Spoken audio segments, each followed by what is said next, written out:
iniciamos la segunda parte de la tertulia, la Facultad de Psicología, que es la muerte, y nos apetece que los jóvenes queremos escucharos. Sabemos que por la edad que tenéis no habéis vivido esa experiencia, pero aprovechar que hay personas que la han vivido, la han estudiado y la han experimentado para, si queréis, dudas que tengáis, pues la compartimos y a ver qué sale.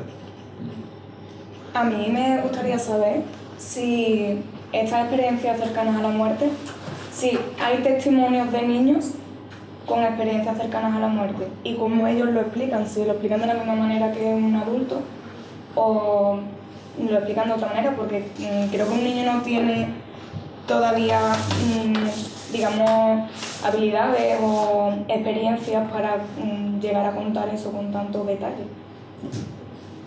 Yo ahí quiero contar una historia de un matrimonio de 2 hijos, uno pequeñito y bueno, nace otro, van creciendo y la hermana mayor se va al cuarto la pequeña y empieza a hablar con ella y los padres dicen, ¿qué estará preguntando? ¿Qué estará preguntando? Total, que se asoman y la hermana, que tendría 5 o 6 años, le pregunta a la hermana pequeña, cuéntame cómo es Dios que se me está olvidando. Es una historia, no sé si será verdad o no, pero es muy bonita, es muy bonita. O sea, como si viniéramos de un sitio y aquí, conforme van pasando los años, se nos olvida de dónde venimos y la hermana le decía, me llegó, no sé si es verdad o no, como tantas cosas, pero es bonita, ¿verdad? Yo esa experiencia no conozco, no sé si tú has leído algo de experiencia de niños. Bueno, el otro día compartíamos una charla en Recuerda Televisión donde se nos preguntaba acerca de la experiencia de los niños. ¿Te acuerdas? Tú leías una pregunta que había llegado por correo electrónico, sí, de una madre que hablaba de lo que el niño le decía, sí, y de cómo relacionarse con el niño. Sí. Yo no conozco muchos datos de niños que hayan compartido experiencias cercanas a la muerte.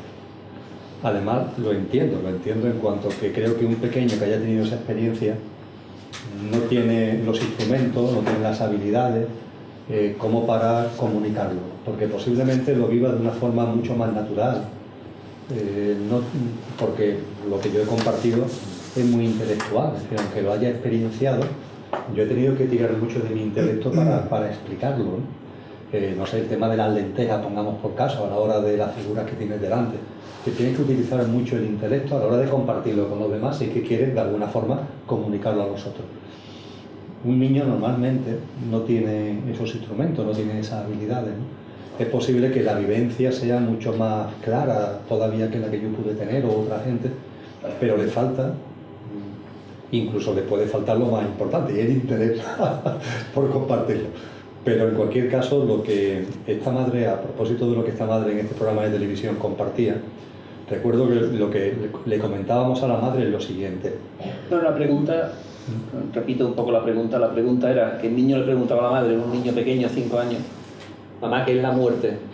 ¿Qué es la muerte? Y la madre no sabía qué responderle, entonces la madre le preguntó, que es la forma, digamos, apropiada de, ¿tú qué entiendes que es la muerte, no? Y el niño le decía, yo siento que está bien, no pasa nada, que está bien, ¿no? Y entonces la pregunta que le hacían a Emilio, en ese programa que es Comparte con Emilio, pues, Emilio, ¿tú qué sientes respecto a esta respuesta, no? Pero para que tengáis un poco es bastante obvio decirles que a los niños precisamente lo que hay que hacer es preguntarle cuando te preguntan. O sea, en lugar de tú como mayor con nuestro sistema de creencias, ¿no? Nuestro formato, darle una respuesta, la madre en función de su estado de conciencia, darle una respuesta, no, pregúntale. O sea, pregúntale en una forma coloquial de decirlo, es decir, darle conversación, que sea él el que, darle la oportunidad de que se exprese, ¿no? Y cuando esas oportunidades se le dan a los niños, la verdad es que es espectacular. Es espectacular lo que compartes, ¿no? Ya claro, nosotros ya ahora como mayores podemos pensar que son la fantasía del niño, pero hacer esa prueba si tenéis hijos, si tenéis pequeñitos, si tenéis sobrinos, hacer esa prueba. Cuando el niño a veces saque algo, vamos a decirle, raro, darle conversación. Y la verdad es que lo que empiezan a sacar de dentro es espectacular. Pero no tengo una información clara, porque creo que en los casos que he conocido a través de texto, los niños que han vivido experiencias cercanas a la muerte, yo creo que la viven de una forma tan absolutamente natural, y después no tienen las herramientas Es decir, me ha pasado esto, me ha pasado Yo aquello. creo que al niño le causa menos sorpresa. Si nosotros tenemos una idea clara de lo que supone la muerte, mientras que yo, como comentaba antes, al no tener una conciencia de la muerte tal como tenemos nosotros, pues la vivencia suya a lo mejor no le sorprende tanto. Entra dentro de lo que es su sistema de valores en ese momento. Lo que ve en las películas, los dibujos animados, de lo que la muerte pues no supone ni pérdida de funciones, como comentaba Emilio, que él huele las lentejas, ¿no? Por tanto no hay pérdida de funciones, hay reversibilidad también.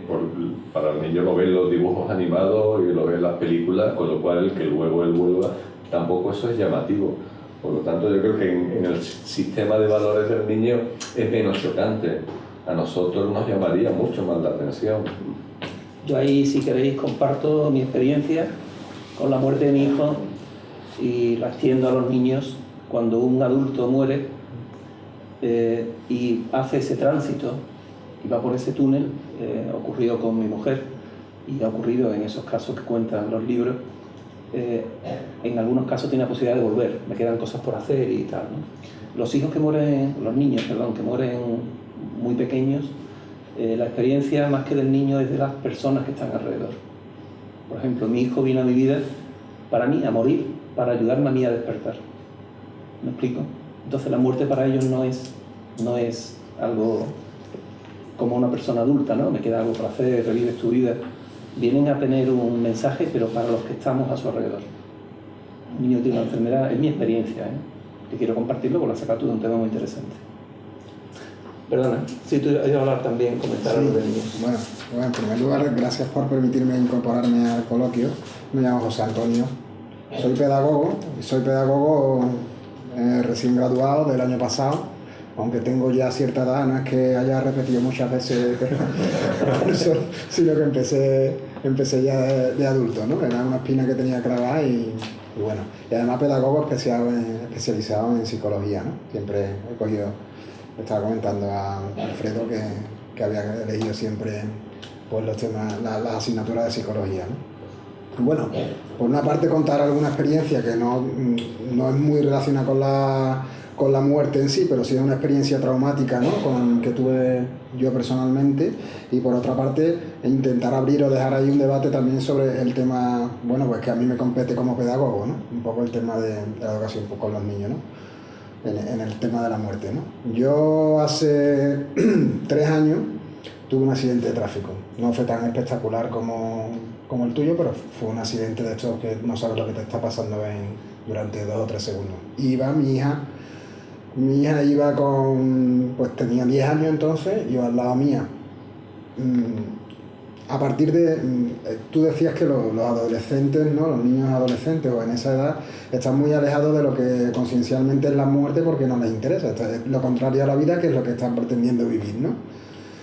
Pero sin embargo, desde aquel momento ocurrieron 2 cosas. Una, que supongo que tendrá una explicación sociológica o sociosentimental, que es que mi hija y yo no nos pasó nada, ¿no? Yo tuve una fractura de costilla, pero no nos pasó nada, y a ella no le pasó nada, aunque nos pudimos haber matado los 2. Sí es verdad que hay una cierta unión, ¿no? Una unión especial, más allá de padre e hija, entre nosotros, ¿no? Hay una cierta unión desde aquel día, ¿no? No de compartir, porque yo sí soy un padre de compartir todo con sus hijos, pero sí hay algo un poco más allá, ¿no? Nos entendemos con la mirada, cosas así, cosas que tú te das cuenta de que tu hija y tú a raíz o sea, a partir de ese día, o por lo menos esa es mi sensación y creo que es así, ¿no? Eso por una parte. Y por otra parte, sí es verdad que ella se plantea, desde entonces sí hace preguntas y se plantea el tema de la muerte, ¿no? Supongo que, claro, ha tenido una experiencia traumática y se la plantea. Y se la plantea a ella y se la plantea a sus amigas. La plantea en su ámbito. Ahora tiene 13 años, ¿no? Ya está en pubertad, pasado, y ya está una adolescente o una preadolescente, ¿no? Entonces a mí siempre, bueno, pues a raíz de esto, pues me gustaría lanzar aquí, bueno, un poco el debate de cómo afrontar pedagógicamente, ¿no? Educativamente, en nuestra sociedad, que yo creo que hace falta realmente, ¿no? Porque si la muerte hoy en día socialmente es algo que crea rechazo, porque crea miedo, porque es una emoción, además la tenemos interiorizada, y el miedo es una emoción básica como defensa a lo desconocido. En fin, la muerte da miedo, ¿no? En general, ¿no? Bueno, pues algunos de aquí no, porque tenemos otro tipo de conciencia, pero en general instaurado en la sociedad está como la muerte como algo malo, algo negativo, algo que da miedo, ¿no? Entonces eso es algo que hay que corregir, ¿no?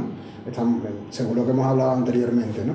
Entonces, tenemos una responsabilidad, los que vamos a ser educadores, ya los padres, los educadores, los psicólogos, todos los que estamos, bueno, pues intentando transformar un poco esta sociedad, en cómo plantearle este asunto a los niños, ¿no?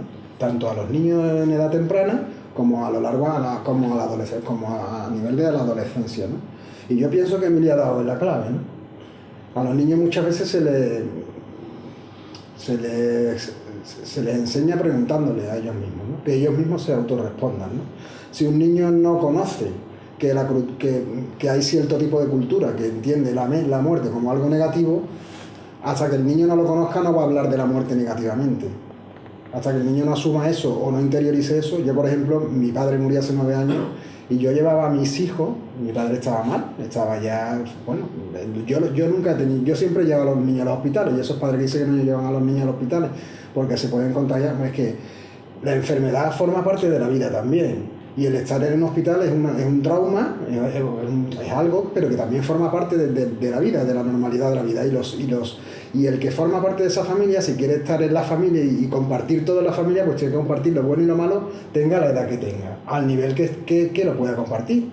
Hombre, tú no le vas a decir, mira, pues te voy a llevar a ver al abuelo porque se está muriendo, ¿no? Pero vamos a ver al abuelo, está malo, está enfermo y está allí, ¿no? Entonces, pues igual que con esa naturalidad, yo creo que habría que se ha trabajado muy poco, ¿no? El tema de cómo pedagógicamente trabajar con los niños y sobre todo con los adolescentes, ¿no? Por el tema de la edad especial, ¿no? De las evoluciones que se producen en esas edades, cómo afrontarle o cómo trabajar el tema de la muerte con ellos, ¿no? Que eso les puede, de hecho yo estoy seguro que le marcaría el bienestar de su futuro en estar aquí, ¿no? Lo hemos dicho al principio, ¿no? Si conseguimos afrontar la muerte, lo ha dicho creo que tú, Emilio, si conseguimos afrontarla y asumirla, vamos a vivir mucho más a gusto y mucho más tranquilo, ¿no? Entonces, ¿por qué no empezamos a trabajar eso con los niños? ¿Y cómo, no? ¿Cómo podemos empezar a trabajar eso con los niños? Yo me sumo a un poco a lo de Emilio, ¿no? Buscar estrategias para que ellos mismos se autorrespondan y en base de su autorrespuesta nosotros ser su apoyo y irlo orientando, ¿no? Dejo ya bien un poco. Eso, perdona, un poco contestarte, ya en Recuerda Televisión lo he dicho en otro programa, la semana que viene empezamos a grabar programas con niños y programas, por ejemplo, en vez de contarle cuentos los adultos a los niños, van a ser los niños los que los cuentan a los adultos. Eso es fantástico. En vez de explicarle a los niños lo que es el sol, lo que es una planta, el niño va a ser el que va a explicar en Recuerda Televisión lo que es una planta, lo que es el sol, lo que es el anochecer. Es el niño, y eso ya lo tenemos previsto en Recuerda Televisión. Hay un programa se llama El Jardín de los Talentos. Lo que pasa de momento, los institutos a los que hemos dirigido no nos dan permiso para grabar con los niños, pero bueno, es descubrir dones y talento con los niños. En los niños está la base de la educación, de una educación en conciencia, y desde la Fundación Espatodo y Recuerda Televisión somos muy conscientes de lo que tú estás hablando, y aunque otros medios no lo lleven, nosotros en la medida de nuestras posibilidades lo vamos a hacer y lo estamos haciendo. O sea que muchas gracias, estamos en ello ya. Bueno. Sí. Yo quería, si me acuerdo de las dos cosas así que quería un poco reflexionar, y una es, bueno, nuestra necesidad de enfrentarnos a este tipo de cosas con referentes, ¿no? O sea, cuando enfrentamos a cosas que no comprendemos, que es tan difícil de procesar como lo irreversible de que alguien que está o que es cercano deje de estar irreversiblemente, ¿no? Y cómo necesitamos referentes y maneras de explicarnos y de saber por qué, de darle sentido ese. Pues yo, por ejemplo, me acuerdo cuando, en ese sentido, por ejemplo, la religión siempre ha jugado un papel muy importante, ¿no? Yo cuando se murió mi abuela, por ejemplo, en mi familia mis abuelos fueron bautizados, pero que eran anticlericales y no eran religiosos, y es verdad que no sabía muy bien cómo manejarnos, qué decir después del ataúd y tal, y cuanto a eso, la religión lo tiene muy, muy marcado, ¿no? Se dice un discurso, ¿no? Y tal. Y por otra parte, está relacionado, ¿no? También cómo de alguna manera, me gustaría ponerse una vez a reflexionar cómo lo que nuestras creencias, nuestra manera de pensar, lo que nosotros pensamos que es la realidad, interacciona a la hora de percibir nosotros la propia realidad, aunque eso, en fin, tenga muchos matices, como seguro que mi amigo filósofo. Y bueno, como si yo, por ejemplo, igual que a lo largo de toda la historia ha habido milagros, ¿no? Ha habido informes de milagros por la Iglesia cristiana, como si yo creo, por ejemplo, que voy a ver la Virgen María, o sea, hasta qué punto no puede estar aquí jugando un papel, ¿no? Así, si yo creo que voy a ver la Virgen María, seguramente al final la acabe viendo. Y si yo me voy esta noche a ver, si yo estoy convencido de que los ovnis existen, y voy a ver ovnis por la noche al monte, si yo estoy convencido de que los voy a ver, al final también los voy a ver, ¿no? Pero alguien que no tenga ese tipo de visión del mundo, ese tipo de convicción, pues no, a lo mejor no lo veo. ¿Y qué quiere decir, Pablo? Que lo importante es la experiencia que tú tengas, con independencia de lo que sea real o no. Vamos, que no, bueno, no te pregunto. Es una reflexión, creo yo, que hace sí, falta, ¿no? de qué papel, ¿no? Por ejemplo, Yo si te parece, me surge, ahora sigues tú, pero es que antes que se me vaya, lo que tú dices es importantísimo lo que has dicho, la fuerza creadora de la mente. Julia, tenemos una experta aquí, es importantísimo. Pero yo quería añadir que igual que la mente es muy poderosa, la conciencia de la que habla Emilio es mucho más poderosa que la mente. Y esa mente crea esa realidad, lo que tú dices, ¿verdad? No solamente vemos lo que queremos ver, si una mujer está embarazada y quiere ver coche de niño, ve carritos de niños. Y tú vas a comprarte un modelo de coche y ves ese modelo de coche. Según dicen los científicos, tenemos 400.000 billones de información, de bits por segundo, y nos percatamos de 2.000. Pues esa información que la mente te hace ver, la conciencia es tan poderosa que en ese estado de tránsito te crea, como dice Emilio, un doble corpóreo, o sea, crea esa energía, que es un cuerpo, que es similar al cuerpo que ha fallecido, por eso se ven esos que han tenido un accidente, crea ese cuerpo con esos daños que ha sufrido ese cuerpo. Y es importantísimo lo que tú has dicho, que seamos conscientes de que nuestra mente es muy poderosa y que nuestra conciencia es mucho más poderosa que la mente. entonces, porque la verdad es que no estoy terminando de la conciencia, según lo que se está diciendo, no es algo separado de la mente, ¿no? Y nosotros, de alguna manera, somos más verdaderamente eso que lo que nos creemos que somos, ¿no? Que es nuestra mente, ¿no? Somos todos, quiero que intervengan otros. Pero, o sea, tú, Julia, si te parece. Cuando estás en el tránsito, seguro que te digo yo, tú conservas tu identidad, no conservas tu yo. Por ejemplo, el señor de Bilbao no se había dado cuenta, seguía siendo el señor de Bilbao, ¿no? Para él mismo seguía siendo Pepito. Conservaba su yo, conservaba su identidad, sus memorias, ¿no? Su personalidad. Las palabras son muy poderosas. ¿Qué es la identidad? ¿Qué es tu yo? Hay que definir todo eso. Yo prefiero que Julia... No, a mí me parece muy interesante lo que él ha planteado ahora y lo que planteó antes al principio. Y es que, bueno, ¿cómo podemos saber si lo que realmente estoy viendo lo estoy construyendo yo según mis creencias? Y es cierto que hace ya tiempo leí sobre el tema y depende de la cultura en la que estemos, la gente ve unas entidades o unas formas u otras. Es decir, si estamos dentro de inmiscuidos en la religión católica, la gente suele ver a la Virgen María y en fin, pues toda la figura de la religión católica, y por lo visto cuando las personas pertenecen a otra cultura o a otras religiones, ven figuras parecidas a las que tienen que ver con esas religiones. O su cultura. De su cosmovisión. Entonces me parece interesante sí, cómo las creencias de cada persona, la cultura de cada persona puede llegar a influir en la percepción que tenemos de la realidad que estamos viviendo o la experiencia que estamos percibiendo en cada momento. Me parece una reflexión bastante interesante. Carlos, ¿tú querías algo más? Por eso digo, Carlos, si cerramos el tema, pasamos a Carlos. Sí, bueno, varias cosas, varios temas.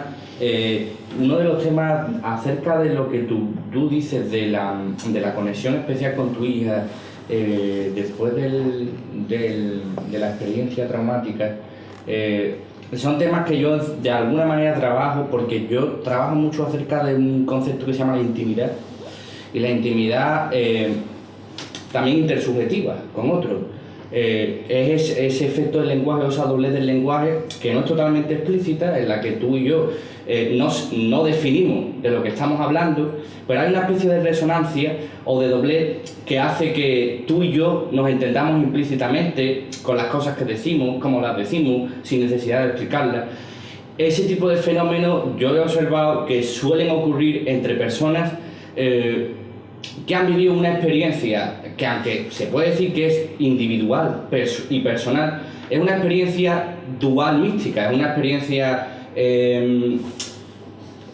intersubjetiva, porque ambos os habéis percatado de un enfrentamiento con lo infinito y ambos lo habéis hecho juntos, aunque cada uno tiene una experiencia personal, una experiencia, por ejemplo, que se vive mucho con la poesía, como decía Julio, ¿no? La poesía, por ejemplo, porque la poesía es un lenguaje que permite que cada uno tenga una interpretación o una experiencia muy personal con el verso o con el poema, pero al mismo tiempo también es comunal, porque también lo hacemos, porque lo podemos hacer juntos y podemos hablar de ello, ¿no? Entonces, ese tipo de cosas me parece interesante indicarlo por ahí, ese tipo de asuntos. Me parece que es un tema que a mí me apela.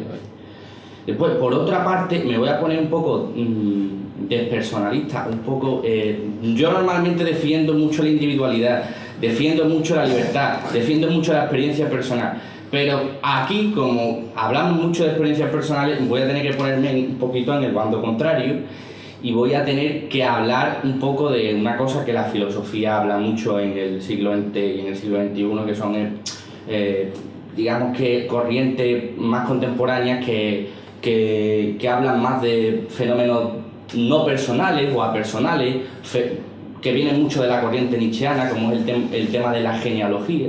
Sí, aquí se han apuntado varias experiencias, y además está muy relacionado con lo que vosotros decís, porque se han apuntado varias experiencias muy personales, muy de uno, o muy de que le ocurre a uno, pero en el fondo son tan clichés en el sentido de que, por ejemplo, todo lo que hemos hablado acerca de la luz, el tránsito, el túnel, el alma que sale del cuerpo, el sexto sentido, todo ello está en el imaginario popular desde hace muchísimo tiempo y antes un compañero decía, no, bueno, es que hay cosas que cuando Einstein llegó con su teoría de la relatividad le dijeron, usted está loco, esto es magia. Y él apuntaba antes como diciendo, bueno, lo que estamos contando hoy a día de hoy puede parecer magia, pero a lo mejor dentro de poco, pues ya sí lo aceptamos como ciencia. Hombre, hay una diferencia grande entre lo que hizo Einstein y lo que estamos contando aquí. Y es que lo que hizo Einstein fue revolucionario, no solo porque dijo algo que antes no se había dicho, sino porque describió el mundo de una manera que nadie antes lo había descrito. Es que eso es increíble. Y las experiencias que estamos contando aquí, sí, son experiencias personales, sí, pero no son tan novedosas, son muy clichés, son algo que nos lleva, son imágenes que llevan inundando el imaginario popular desde hace años y años y años, y podríamos incluso hacer una investigación, que no me veo yo la potestad de hacerlo aquí, ¿no? Pero una investigación genealógica, que en eso consiste la genealogía, para el que no lo sepa, que consiste en coger una palabra, un concepto, una imagen, una historia, una forma de entender el mundo y estudiar los entresijos por los cuales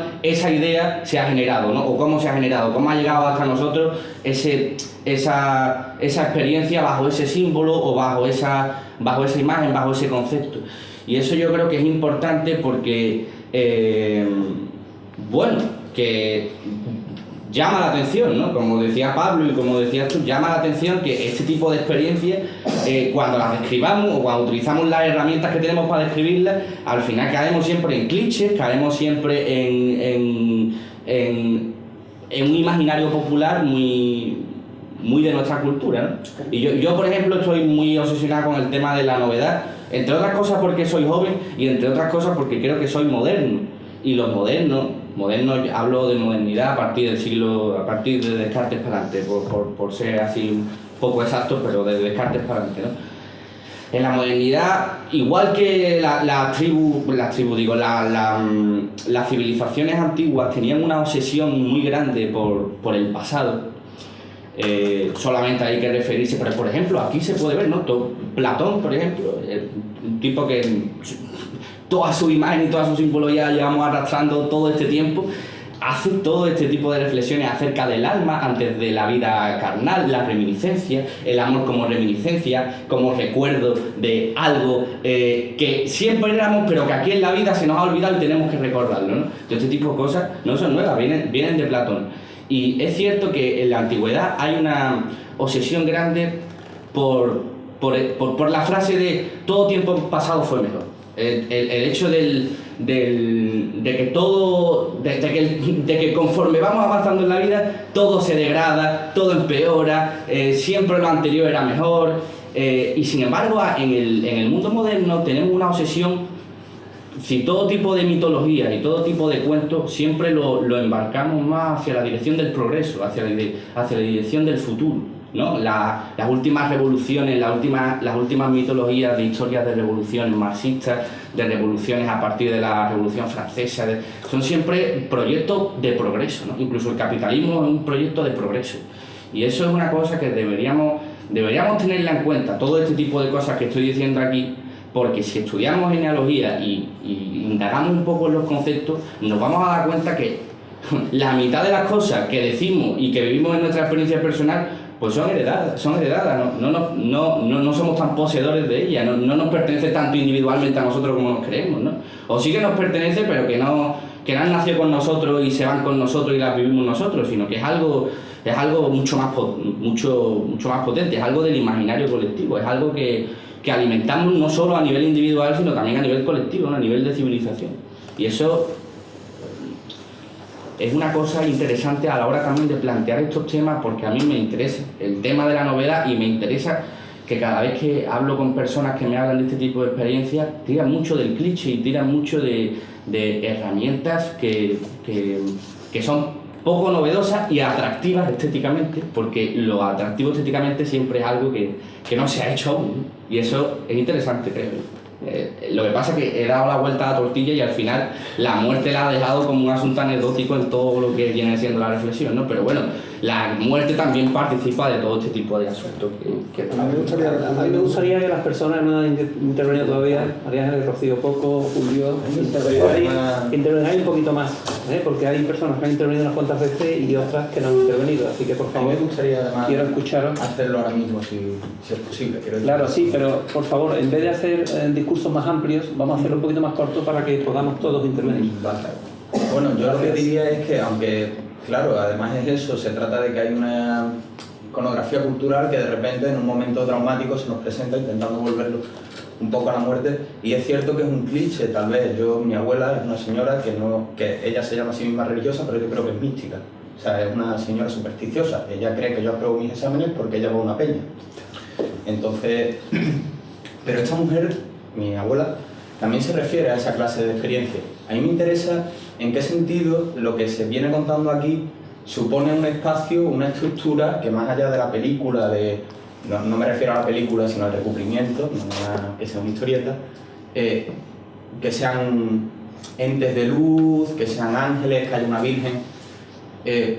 ¿En qué sentido se representa eso en nosotros? ¿Por qué tenemos ese espacio, el problema de lo finito, lo infinito? ¿Por qué siempre estamos tentados a ser algo más?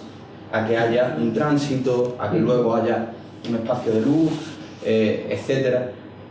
Realmente hay algo que nos llama en ese sentido, siempre hay algo, ¿no? O sea, no quiero decir que haya algo, sino que estamos tentados a eso, siempre reflexionamos sobre eso.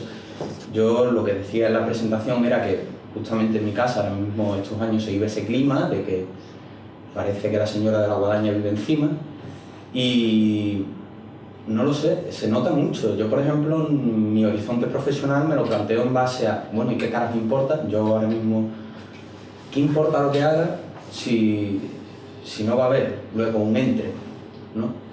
Y ahí vivimos intentando darle espacio a esa película, más allá de nuestro propio mito, el mito personal. ¿Por qué tenemos esa llamada? ¿Qué esperamos de esa llamada? No sabría. Yo sigo manteniéndome en que estoy completamente desubicado en este tema. O sea, lleno. María Ángeles. por favor. ¿Quieres compartir algo? No sé, ahora mismo. Vale, cuando quieras, prosigue. Yo lo que tengo es una duda, o sea, no ¿Una nada más? Bueno, para plantear ahora. Una nada más. Que, o sea, no está muy relacionado con la muerte, pero está relacionado con lo que hemos estudiado, al menos Cristina y yo este año, acerca de la psicopatología. O sea, en el tema, por ejemplo, yo que sé, de la esquizofrenia o muchos otros trastornos. O sea, además de la explicación neurológica que puede tener eso, hablando más del tema espiritual, por así decirlo, ¿qué explicación se le darían a esos trastornos? ¿Quién quiera responder? Julia, Emilio, Alfredo. Yo de explicaciones espirituales no tengo. Yo podría añadir algo ahí. Sí, a este tema sí, claro. Pues bueno, digamos, yo estoy teniendo ahora acceso a una serie de información, ¿no? Que me ha llegado por diferentes circunstancias. Y relacionando eso un poco con lo que ha dicho Pablo, de, bueno, lo del cuerpo, lo de la mente, lo de la conciencia, ¿no? Aunque se haya desviado un poco el tema, pero le veo un poco de similitud, en el sentido de que, es decir, yo para mí, estamos en esta vida, como ha dicho Emilio, en un coche, o llamémoslo cuerpo, por así decirlo, estamos compuestos por cuerpo, mente y conciencia. Es decir, la conciencia puede ser alma, puede ser, llamémosla como quiera, ¿no? Pero por llamarla conciencia de alguna manera, pero alejarlo un poco más de lo espiritual, por así decirlo. Entonces, ese tipo de patología, la esquizofrenia, digamos la psicopatología, ¿no? Yo lo veo una completa identificación con la mente, que es como vivimos aquí. Es decir, vivimos en este mundo compuesto por cuerpo, conciencia y mente, pero el gran fallo es que anulamos completamente la conciencia y creemos que la mente forma parte, es decir, que nosotros somos mente y la mente forma parte de nosotros, no que nosotros seamos mente. De ahí, de esa identificación mental, con todos los mecanismos mentales, vienen muchas patologías, muchas psicopatologías. Entonces a mí me gustaría lanzar una pregunta, no sé si alguien me la puede contestar, si es completamente posible vivir en esta etapa de la vida, por así decirlo, consiguiendo una plena conciencia, es decir, consiguiendo en todo momento desconectar nuestra mente. Tenemos dos preguntas. No desconectarla, sino, voy a expresarlo un poco mejor, es decir, que no te domine, ¿no? Es decir, cuando viene algo del exterior, ¿no? Digamos que lo idóneo es que la respuesta, lo natural es que la respuesta salga de la conciencia, ¿no? Viene del exterior, pasa por el cuerpo, mente, conciencia, pero cuando en la mente hay determinados mecanismos, digamos que son con los que chocan, o porque hayamos vivido eso anteriormente y nos haya causado dolor, por así entenderlo, o haya sido una experiencia muy potente en cuanto a los estímulos que lo rodean, cuando eso entra del exterior y choca o rebota o digamos, por así decirlo, sí, usemos la palabra chocar, ¿no? Choca con algo en la mente que ya está, impide ese paso a la conciencia y eso, digamos, la respuesta es una respuesta completamente mental, olvidando plenamente lo que nosotros somos, que es conciencia en estado puro y duro. Por eso yo creo que ahora mismo hay muchas, y perdonadme a lo mejor la broma, ¿no? Y si suena mal, pero la sociedad está compuesta por muchas mentes con patas. No sé si me explico un poco lo que quiero decir. Es decir, cuando nos vemos a alguien y vemos que su respuesta no sale de su conciencia, de su alma, por así llamarlo, o bueno, centrémonos más bien en conciencia, y vemos que es una respuesta completamente destructiva hacia la otra persona, tenemos que llegar al entendimiento de que esa respuesta no proviene de su conciencia, proviene plenamente de su mente. Por eso digo yo que hay muchos individuos, me puedo incluir yo también en muchas circunstancias, en las que vivimos etapas en la vida en las que no somos conciencia, somos mente con patas. Entonces, bueno, yo me encuentro ahora mismo en un momento en el que estoy intentando completamente desconectar todos esos mecanismos mentales, todos esos condicionamientos, por decirlo de alguna manera, y no dejar de ser mente, por supuesto, porque la mente es una herramienta maravillosa que forma parte de nosotros, pero sí pienso que el gran problema de la humanidad, es decir, yo antes, digamos, pues cuando estaba estudiando la carrera, yo creía que todos los problemas se podían resolver desde el intelecto, desde el pensamiento, desde la mente. Y hoy día me he dado cuenta que el gran problema de la humanidad es pensar sin conciencia de que estamos pensando. Es decir, anulando completamente la conciencia que somos y limitándonos a ser cuerpo y mente. Y creo que estamos olvidando una gran parte a la nueva reflexión. Bueno, tenemos dos temas interesantísimos, uno por Rocío y otro que presentaba María Ángeles. El libro anterior que publicó El Tránsito se llama Sin mente, sin lenguaje y sin tiempo. Y ahí trata ampliamente el tema de la mente y de la conciencia y te puede responder brevemente. Y antes tenemos el tema de Rocío, porque tenemos aquí Julia también, que está especializada en su trabajo, elevando el vuelo, que hace en su consulta, trabaja mucho con la mente. Que si queréis podéis responder. Dejamos la parte científica un poquito de lado, ¿no? Si te parece, y hablamos un poquito responder desde el aspecto académico, ¿no? Bueno, veo que nos vamos a desviar un poco del tema inicial, que es la muerte, pero bueno, no pasa nada. A ver, a mí a veces me da mucha pena, en serio, cuando estamos hablando de lo mismo, pero estamos empleando distintos términos y creemos que estamos diciendo cosas distintas cuando al final estamos diciendo lo mismo. Entonces sí que ahora está muy el tema de la mente y la mente forma parte de nosotros, con lo cual eso es algo que hemos de aceptar.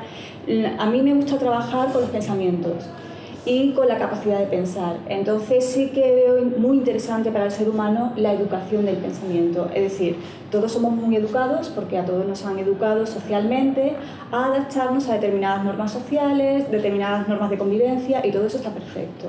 Pero no nos han enseñado a educar nuestros pensamientos. Y es cierto, y eso yo lo he visto, como cuando no somos dueños de nuestros pensamientos, las cosas empiezan a complicar mucho en nuestra existencia. Es decir, podemos no tener ningún problema en vital, podemos tener todas las necesidades cubiertas, todos los ingredientes para ser feliz, pero empezamos a no ser dueños de nuestros pensamientos, a no tener ningún tipo de disciplina mental, que para mí es fundamental para lograr un estado de paz psicológica, de paz interior y de felicidad, y entonces las cosas empiezan a complicar mucho para muchas personas.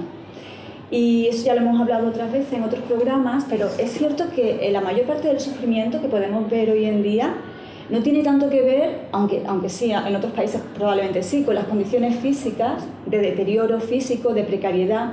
En nuestro país no ocurre tanto eso. En nuestro país, por ejemplo, o en la sociedad que tenemos más cercana, las verdaderas causas de sufrimiento tienen que ver con lo psicológico, es el sufrimiento psicológico, y no tiene tanto que ver con las circunstancias que estamos viviendo, sino cómo nosotros estamos interpretando la realidad.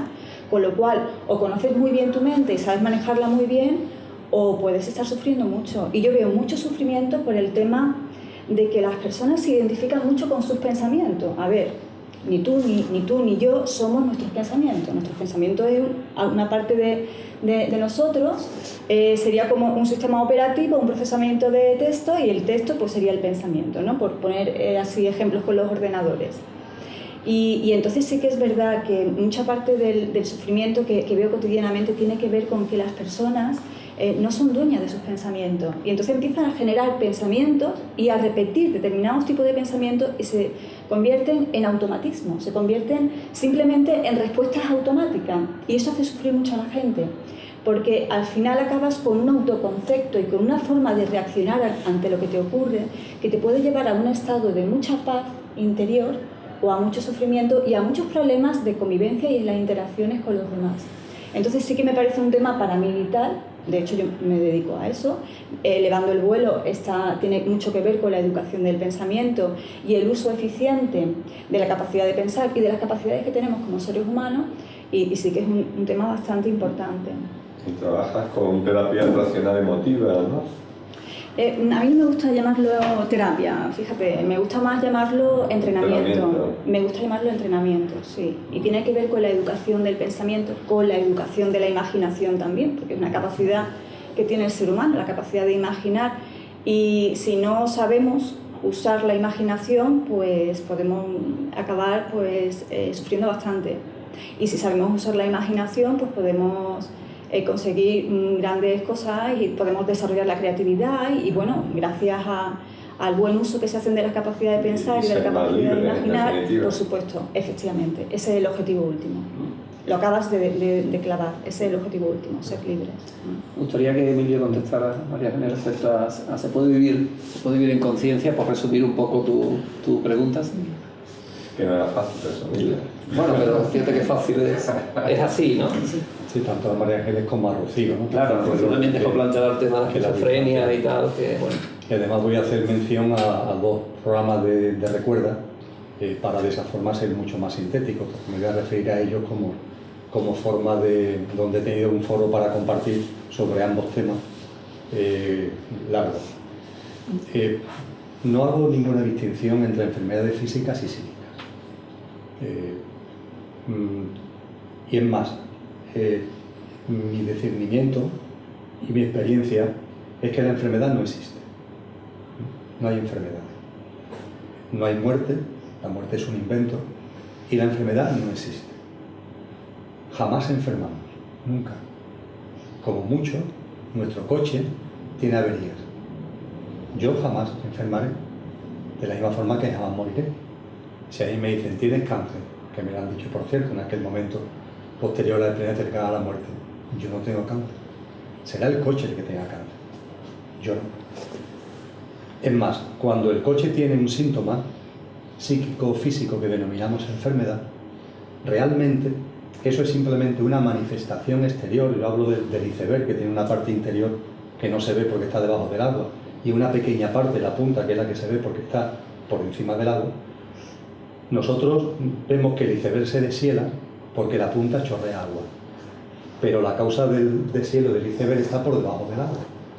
Por arriba del agua pueden estar a menos 10 grados centígrados, con lo cual, ¿por qué se va a deshelar el iceberg? Pero a su vez el iceberg ha entrado en contacto con corrientes submarinas de agua caliente y empieza a deshelarse, aunque la temperatura ambiente sea de 10 grados bajo cero. La causa y el origen del deshielo está dentro. Pues bien, tal como yo lo siento, claro, de corazón, y como puedo compartirlo, cualquier tipo de enfermedad no es sino lo que nosotros llamamos el síntoma que se da en la punta del iceberg, pero que tiene que ver con cosas que están ocurriendo dentro. Siempre. Sea un cáncer, sea una fractura de pierna, sea una enfermedad psíquica como la esquizofrenia que tú has citado. Entonces, con esto no estoy ni mucho menos proponiendo que no acudamos a los terapeutas, a la medicina oficial o convencional para atender a los síntomas. Lo que estoy diciendo es que complementariamente, al unísono, a la vez, a la persona que está viviendo esa experiencia hay que decirle que se siente, que respire, que se meta dentro, que se pregunte a sí misma qué es lo que está ocurriendo, qué es lo que está pasando. Porque esa, entre comillas, esa enfermedad tiene un sentido profundo, tiene un porqué y un para qué en su vida, en su proceso conciencial y evolutivo. Y en muchos casos, eso también lo he experienciado, cuando la persona encuentra ese porqué y ese para qué, sea una enfermedad física tipo cáncer o sea una enfermedad psíquica tipo esquizofrenia, se sana. Es verdad que con las enfermedades mentales, sobre todo de la entidad de las que tú has mencionado, el compartir con esa persona esto que acabo de comentar, guarda silencio, respira, busca armonía en tu interior, bucea en ti, se hace difícil porque hay un muro que lo complica mucho. Las enfermedades físicas a veces crean ese muro porque hay miedo, pero ese muro es menos potente. Es más fácil el compartirlo y que ese muro se vaya diluyendo. Con la enfermedad psíquica cuesta más trabajo, pero seguro que los que tenéis técnica o habéis especializado en el asunto tenéis capacidad, ¿no? Tenéis herramientas como para dar ese salto. Yo no sabría hacerlo. Yo con una persona que viene a hablar conmigo, que por ejemplo tenga un tumor, me da igual el tipo de tumor, yo puedo compartir cosas. Con las enfermedades mentales es más complicado. Yo esta mañana he estado compartiendo con un amigo que me ha llamado desde muy lejos, que tiene una enfermedad de trastorno bipolar muy acusada y que hace no mucho ha tenido un intento de suicidio, ¿no? Y bueno, compartiendo con él, siento ese muro. Y yo mismo digo, oye, no tengo las habilidades como para poder buscar esa puerta, ¿no? Como para poder, pregunto que vosotros, ¿no? En el ámbito que os movéis, a lo mejor tenéis esas habilidades, ¿no? pero para mí lo fundamental de lo que denominamos enfermedad, me da igual el tipo que sea, es que realmente no es una enfermedad, es una manifestación exterior de procesos concienciales y evolutivos que están ocurriendo dentro y que ciertamente tienen manifestaciones exteriores. Y yo, ¿quién soy para decir a una persona que no se trate de cáncer? Por supuesto, y si te quiere dar quimio, allá tú, yo no te voy a decir que no, pero no te quedes con eso, tienes que buscar otra cosa. Con relación al tema de la mente, en Recuerda de Televisión el 29 de diciembre se emitió un programa que se llama Enfermedad y Conciencia, donde durante 2 horas se comparte acerca de todo esto. Y con relación al... digo eso porque en la web, en el YouTube que tiene Recuerda están todos los vídeos, y el 29 de diciembre fue la emisión de Enfermedad y Conciencia. Y con relación a la mente, mi primer acercamiento a lo que tú has compartido, María Ángeles, que ni más ni menos que conocer a la mente, conocerla, y como tú has dicho, el saber que está en ti pero que tú no eres eso, está en ti pero tú no eres eso, fue a través del deporte. Yo hace muchos años me dediqué a correr maratones y durante muchos años fui maratoniano. Es la primera vez que yo empecé a percibir que la mente me indicaba cosas que no era yo. No sé, por ejemplo, el estar perfectamente preparado físicamente, perfectamente, el estar en disposición de hacer 42 kilómetros dentro de una semana y el domingo previo, no sé, ahí la maratón en Sevilla es este domingo, ¿no? La última semana te vas relajando un poco, pero el domingo último, cuando falta una semanita, yo recuerdo que yo hacía yo solo 32 kilómetros, yo solo. Bueno, pues que siempre pasaba igual, cuando llevaba 15, la gente empezaba a protestar. A ver, 15 minutos. O sea, si voy a correr 42 kilómetros, ¿cómo me puede empezar hasta 15 kilómetros? Además, yo estoy perfectamente preparado para correr los 42 y, hombre, no es que vaya a ganarle a los keniatas, pero bueno, que voy a hacer un buen tiempo. Estoy perfectamente preparado. Puede tardar 5 minutos más, 5 minutos menos, pero lo voy a terminar y voy a disfrutar de la carrera.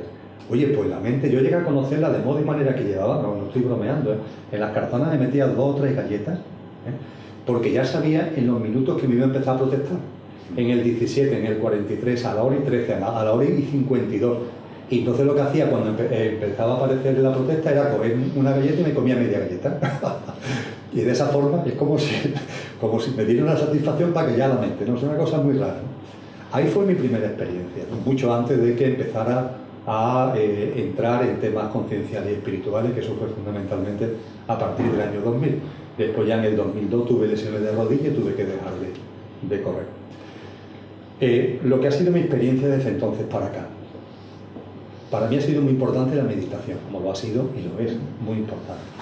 ¿Por qué? Porque esa experiencia que tenía en carrera, ahora la tengo, pero más profunda, sin correr, en un contexto de silencio y de encuentro interior. La gente tenemos la costumbre de ducharnos por la mañana. No sé la verdad si es necesario que nos duchemos todos los días, pero hemos adquirido la costumbre de ducharnos todos los días. Pues bien, yo no sé si es necesario que meditemos todos los días, la verdad. Yo tengo esa costumbre. De la misma forma que después de la meditación me ducho. Bueno, para mí la meditación, ¿qué es? Es una ducha. Es una ducha. No es la ducha física, es una ducha de tipo distinto, de formato distinto, pero para mí es una ducha. Es una forma de comenzar el día, no solamente aseado físicamente, sino en conciencia, entendiendo por conciencia el que, como muy bien ha dicho Julia, el problema no es la mente en sí. La mente lanza pensamientos. Ahora, a partir de ahí depende de ti. La mente, por su funcionalidad, lanza pensamientos. A mí me gusta llamar que lanza pensamientos pestañeos, porque le pasa como cuando pestañeamos, que somos autónomos, somos independientes. La mente lanza pensamientos. Creo que hay, creo no, hay un estudio bastante concienzudo que dice algo así como que lanzamos entre 60.000 y 75.000 pensamientos al día. Y de ellos, una mínima parte son nuestros. Entendiendo como nuestros aquellos, por ejemplo, que yo estoy haciendo ahora. Estos pensamientos son míos, en cuanto que yo lo estoy trayendo aquí, mentalmente, queriendo, voluntariamente, para participar con vosotros y compartir la tertulia. Estos no son pensamientos pestañeos. Pero cuando tú vas paseando por la calle, sin embargo aparecen pensamientos pestañeos. Cuando tú estás hablando con alguien, en un momento determinado ese alguien se hace invisible, radicalmente se hace invisible. ¿Por qué? Porque aparecen pensamientos pestañeos que te llevan a otro sitio. Y aunque estés tú con la persona al lado hablando con ella, ella te está diciendo cosas, pero tú ya no estás, aunque estés, porque aparecen los pensamientos pestañeos. Entonces, a través de la meditación, yo lo que he ido poco a poco dándome cuenta que los pensamientos, yo utilizo para mí el símil de una nube. Y mira que llevo ya años, a mí se me siguen apareciendo nubes. Y yo cuando me siento por la mañana, guardo silencio, tengo mi sitio, digamos, nada especial, en un sillón cómodo y ya está. No hago flor de loto ni nada especial, hago una meditación tipo zen, entre comillas, porque no es meditar para pensar en algo, no es meditar para no pensar en nada. Pero para mí eso es un juego. Y voy a describirlo y ya me callo, es un juego, María Ángela, en el sentido siguiente. Yo me siento, me levanto muy temprano, pero da igual, lo podríamos hacer ahora aquí. Estamos sentados. Empiezo a respirar, a sentir mi respiración, a hacerla más potente en cuanto que la inspiración y la expiración es más fuerte que la que normalmente hacemos. Cierro los ojos y ya está, y empieza el juego. ¿Y el juego en qué consiste? En que la mente juega contigo y tú juegas con la mente. La mente lanza el primer pensamiento, el que sea. Da igual. Algo que hiciste ayer, que vas a hacer hoy, yo qué sé, lo que sea. Que si el partido de fútbol que va a jugar tu equipo, el que jugó ayer, da igual. Lanza un pensamiento. Yo lo llamo la nube. Perfecto. ¿Dónde está el quid de la cuestión? No intentes evitar que aparezca la nube, sino simplemente no te subas a ella. Dicho más coloquialmente, no le des conversación a la nube, porque como le des conversación mañana por la mañana, cuando te sientes en silencio, te aparecerá un pensamiento con relación a este encuentro, y es normal. Mira, pues claro, se te viene que ayer, perfecto, pero no le des conversación.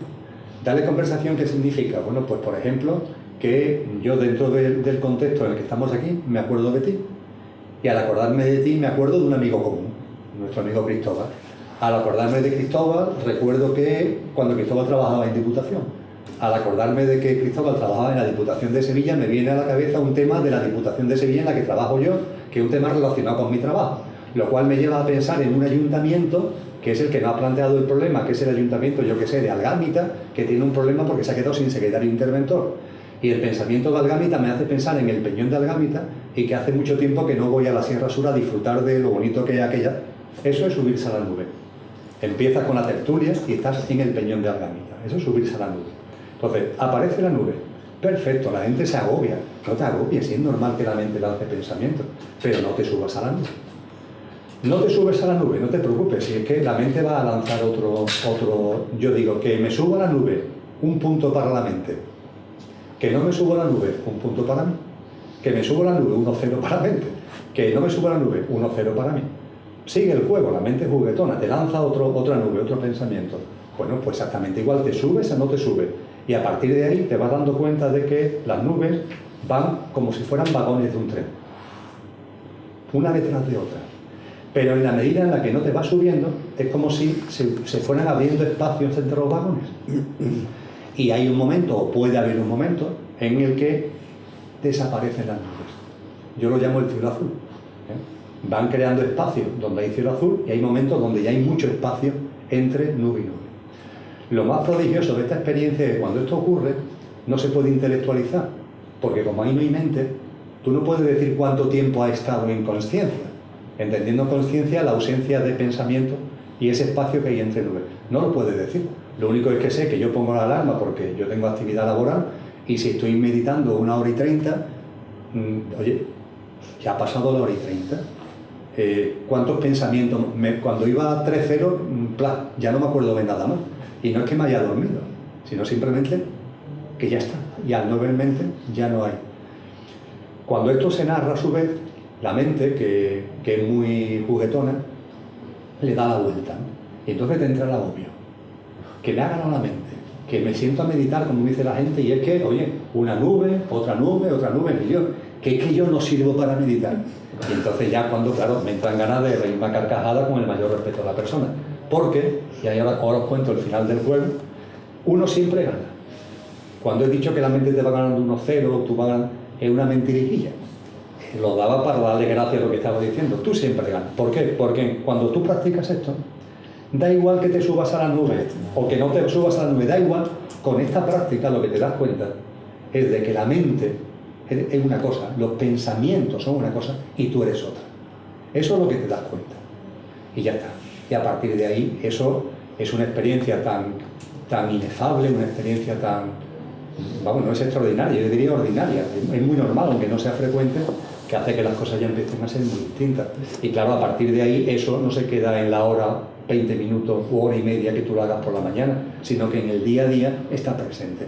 Empiezas a darte cuenta cuando en una conversación aparece alguien, como ha dicho muy bien Julia, dice algo y realmente no está diciendo algo realmente distinto de ti, pero tú interpretas, aparece la mente, los pensamientos, el dominio, el que yo tengo que ser el que tenga razón, pero eso ya lo empiezas a ver, es decir, ya empiezas a ver que no solamente cuando estás sentado en silencio, sino que en el día a día la mente sigue lanzando las nubes y ya pues yo no me subo a las nubes, no sé, y en la vida práctica hace que no me enfado.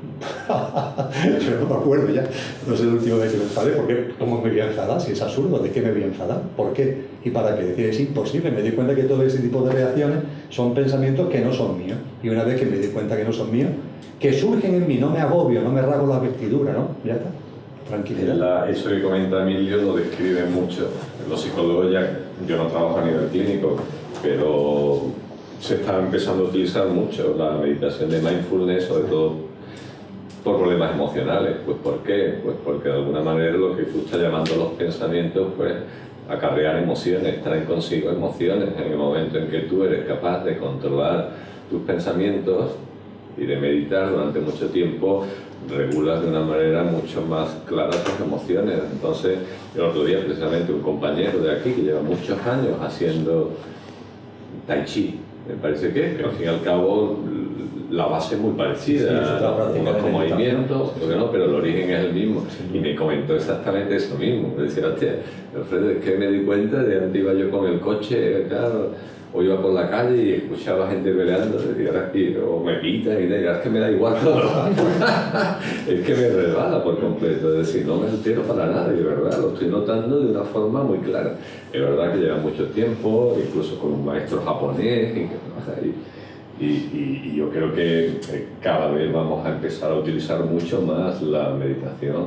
De hecho, ya los estudios que están, sobre todo, tanto Daniel Goleman, el de la inteligencia emocional, como Richard Davidson, que es uno que estuvo con él en el Tíbet estuvieron los dos practicando la meditación y fueron además a evaluar con escáneres cerebrales, a hacerle resonancia magnética a monjes que llevaban mucho tiempo de meditación, que era un tío que de la Universidad de Stanford, muy prestigioso y tal, y ya tiene estudios donde se ve claramente que la gente que lleva tiempo haciendo meditación cambia sus patrones de funcionamiento cerebral, se miden, es medible, ¿no? Es decir, que evidentemente la meditación, pero tengo que decir que a alguna gente nos cuesta mucho trabajo.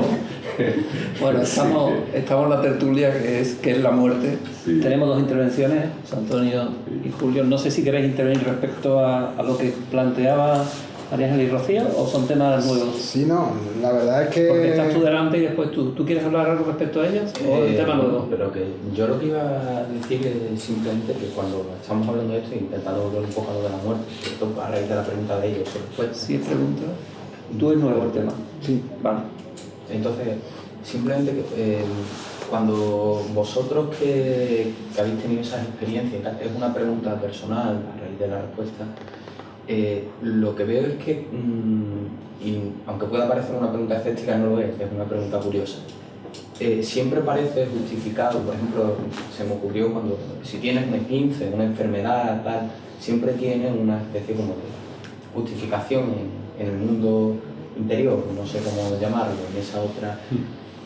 Y no lo sé, esa justificación, si yo de repente, yo es que tuve una experiencia concreta, no considero que sea cercana a la muerte, pero sí una situación bastante límite, quedarme atrapado en una pared vertical en una montaña y no tener a priori manera de salir durante horas, y después no lo he visto justificado en mi vida, ¿no? No es una pregunta escéptica, sino curiosa, ¿no? Hay una...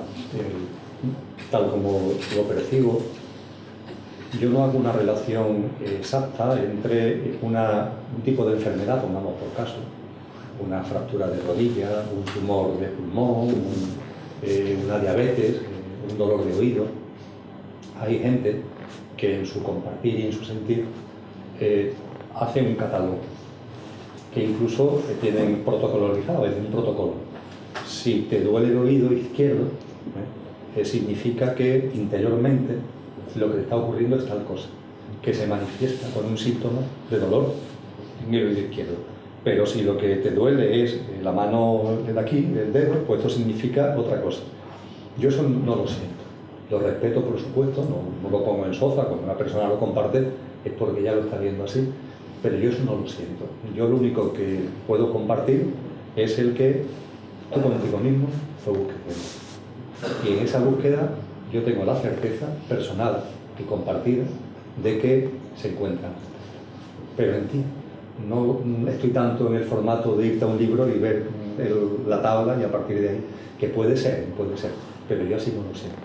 Pero desde luego creo que, lo sé, que las experiencias exteriores tienen su porqué y para qué en cuestiones interiores. Y también hay un tema importante. No se trata de que para esto tenga uno que vivir muchos años, no es eso. Pero en mi experiencia vital, y me imagino que, no sé también si la de los que ya tenemos unos pocos más años, hay cosas que para detectar ese sentido profundo necesitas más perspectiva vital. ¿Tú qué edad tienes? Yo 22. Hay experiencias que tú tienes con 18, con 20, con 22, con 25, que tienen un porqué y un para qué. Cuando tú lo buscas dentro, puede ser que lo encuentre o no. Desde luego, lo que no puede ser buscarlo aquí, voy a pensar, no, ese no es el camino. Y cuando simplemente no hay algo en ti que te lo indica con claridad, que no sea el debate ahí en la mente, no pasa nada. Antes o después en la vida lo vas a entender. Antes o después. Y bueno, no voy aquí a empezar a contar mi vida, pero claro, ya con la edad que tengo, yo ahora tengo experiencia de cuando tenía tu edad, que han sido muy significativas después para mi vida y que yo no tenía conciencia en el momento de vivirla de la significación que iban a tener en mi vida. Ahora las tengo. Ahora sí soy capaz de decir, más fíjate, es que esto fue determinante que esto ocurriera. Y si eso no hubiera ocurrido, no hubiera pasado esto que me pasó X tiempo después, que hizo que me pasara este tiempo después. Por tanto, buscar dentro, no convertirlo en una reflexión, un lío mental, que nace la respuesta, que brota, perfecto, que no brota, no pasa nada. La propia vida en su discurrir va a dar la respuesta. Sí, yo lo que tengo que hacer es confirmar lo de Emilio con experiencias fuertes que he vivido, no tampoco voy a contar, pero cuando un esguince total, rotura total de ligamentos y parar totalmente la actividad profesional, eso hace que te plantees cosas distintas a como vivías. Y todo eso cómo se traduce ahora mismo, en que cualquier cosa que sucede en mi vida, llamemos enfermedad, me hace que pare absolutamente todo, o ralentice mi actividad y me pregunte qué ha pasado en mi vida en los últimos días, en las últimas semanas. ¿Qué ha pasado que me ha traído este catarro, este resfriado? Yo me ducho con agua fría todos los días, por la mañana temprano, muy temprano, con la temperatura que hace ahora también, y no me resfrío nunca y tal. Pues cuando entra un resfriado, o me pica un mosquito y se me infecta, o entra un virus, el virus es el elemento que la vida me pone para que yo me pregunte qué ha pasado para que ese mosquito o ese virus me afecte a mí. Entonces, si comparto mi experiencia, después de toda esta experiencia, como dice Emilio, vivida. Entonces, cuanto antes te plantees estas situaciones que te ocurren fuera, que tú te preguntes qué ocurre dentro de ti para que esto me ocurra fuera, menos cosas importantes te pasan en tu vida fuera que no seas consciente de dentro. ¿Me explico? Entonces, cualquier resfriado, por ejemplo, concreto, hace 2 semanas, un pequeño resfriado, claro, es normal, tu hija está resfriada, mi mujer, perdóname que te he contagiado, digo, tú no, tú has sido el elemento que ha puesto la vida para que yo evalúe qué estoy haciendo con Recuerda Televisión, con todo lo que tengo, y que me pare un poquito a reflexionar. ¿Me explico? Sí, o sea, son situaciones, pero bien es cierto, y reitero porque es importante, que hay cosas que no te das cuenta hasta que han pasado 10 años, 12 años. Ahora he caído, ¿por qué me pasó esto hace 10 años? O sea, que paciencia. Y si empezamos a trabajar ese músculo, digamos, de conocimiento interior con cosas pequeñitas, bueno, yo no puedo asegurar nada, pero es como si vas al gimnasio, levantar pesas, empieza a trabajar con pesas pequeñas, eso te permite poder trabajar con pesas más fuertes. Es decir, si aprendemos esta técnica de qué ocurre dentro de nosotros cuando hay algo que parece que es de fuera, entonces cuando de verdad de fuera venga algo, ya estás entrenado para levantar esas pesas. ¿Me explico? Sí, sí. Antonio. Sí, bueno, vamos a ver, yo me estoy dando cuenta que a lo largo del debate... Hablamos de la muerte. Sí, yo hablo de la muerte. Estamos hablando, sí, que nos lo estamos oyendo todo yo primero. A lo largo del debate... Un problema de moderador. A lo largo del El debate... problema no diría, es la vida que nos lleva por ahí y yo me dejo fluir. No considero un problema. No, estoy diciendo que estamos en la muerte si volvemos. Vamos a volver. Es que como Emilio dijo al principio que la muerte no existía, pues ya no existe nada. No existe como la entendemos, ¿no? Sí. No, lo que quiero decir que a lo largo de este debate, ¿no? Yo estoy haciendo... me estoy dando cuenta de que está llegando a una congruencia muy grande, ¿no? Y la congruencia gira en torno a la educación, fijaos, ¿eh? No porque yo sea pedagogo, sino fijaos, ¿no? Cuando ella habla de educar los pensamientos, habla de educarnos los pensamientos, ¿vale? Como psicólogo. Emilio habla de educar en la meditación, es decir, de educarnos para meditar, para diferenciar lo que son nuestros pensamientos de lo que es nuestra conciencia. Él habla del mindfulness, que es una educación, que es conciencia plena, pero también habla de Goleman, que es la educación emocional, ¿no? Es educar en las emociones, ¿no? Que es un poco también derivado de lo que tú estabas hablando. Entonces, estamos todos aquí aportando conceptos sobre educación. Y todo lo que sea educar significa poder aprender. Y todo lo que significa poder aprender, sea sobre la muerte o sea sobre la vida, es poder hacernos más libres. Entonces, tal vez el tema sea cómo conseguir que la ciencia y la inconsciencia y la conciencia se pongan de acuerdo en establecer unos parámetros institucionales a niveles académicos, personales a niveles internos, para poder llevar a un buen puerto y cambiar un poco la filosofía personal y la filosofía de gestión en general de la vida ordinaria, ¿no? Yo sé que ahora mismo parecería una quimera, ¿no? Pero bueno, poco a poco ya hay experiencias donde se van incorporando esta serie de cosas en los ámbitos escolares, por ejemplo. El mindfulness se practica en Estados Unidos junto con la meditación desde hace... Estados Unidos, no sé si conoces el programa Aulas Felices. Aquí. En España, claro, España. se está implantando mucho. Y tiene buenos resultados, o sea, la meditación con el mindfulness y tiene muy buenos resultados, por ejemplo, ¿no? Y lo que habla Emilio de trabajar es igual que el que le enseña a uno a hacer ejercicio, a hacer deporte, ¿no? ¿Por qué es bueno? ¿Por qué? Pues porque es bueno, no nos sirve para tal. Pues Emilio nos está educando ahora en cómo meditar, en qué significa meditar y para qué, y al final todo esto nos sirve para ser libre, que yo creo que al final es para lo que estamos aquí, ¿no?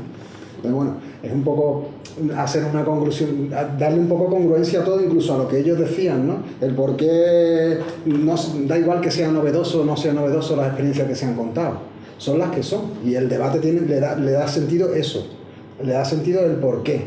¿Para qué sirve que yo cuente una experiencia novedosa que yo he visto un dragón en vez de ver un túnel? Da igual, si es que el debate es la diferencia entre la conciencia, entre mente, y qué es la muerte, ¿no? Entonces, bueno, un poco, yo creo que ahí ya evolucionando el debate. Lo de la muerte al final, pero no estamos hablando de la muerte. Es que te digo, desde que Emilio ha dicho eso, yo ya que ya... Estamos hablando de una educación integral, de una educación emocional, de una educación para la vida. Claro, para la vida, pero para la vida, no para la muerte. Es lo que quiero decir, ¿no? Para la vida, no para la muerte. Sí, pero que puedes integrar perfectamente contenidos que tengan que ver con lo que tú planteaste al principio, claro, ¿no? Educar... O sea, claro, estamos hablando ya de temas educativos, pero en un momento donde hay tanta preocupación por las puntuaciones PISA, bueno, eso vamos, yo que es un tema en el que trabajo, ¿no? Eso es que tú estás planteando, como adolescente sobre todo, y ahora tú dile a la Consejería de Educación que meta en el currículum escolar contenidos que tienen pues hay que ver intentarlo. Con eso. Mi trabajo fin de grado fue sobre eso. Mi trabajo fin de grado... Y hay que intentarlo porque además no solamente tiene beneficio a nivel, digamos, emocional, social, integral, sino porque además también repercute en el rendimiento académico. Claro. Pero cuesta mucho trabajo. Un día podrías meter el tema de la educación. Hay que intentarlo. Hay muchísimos temas que compartir. Bueno, pues si os parece, ¿alguien quiere comentar algo? ¿O cierro? ¿Alguien quiere comentar algo? Cierra tú. Bueno, pues yo me gustaría cerrar diciendo que la muerte, como dijimos al principio, tal como la tenemos entendida, no existe. La vida continúa después de la muerte, empezó antes de que naciéramos, por lo menos el sentir de las personas la mayoría de las personas que formamos parte de la Fundación Espato de Recuerdo Televisión, y queremos poner a disposición de todos pues que hay otra forma de pensar, de sentir, y que estos temas se pueden tratar libremente y se pueden hablar, y no de hecho se pueden hablar, es conveniente hablarlo para perder ese miedo. En cuanto tú el miedo lo afrontas, el miedo parece que se diluye. Tanto miedo a la muerte, ¿muerte de qué? No existe. Muchísimas gracias a todos por compartir, por estar aquí, a la facultad, y si queréis nos vemos en próximos programas. Muchas gracias.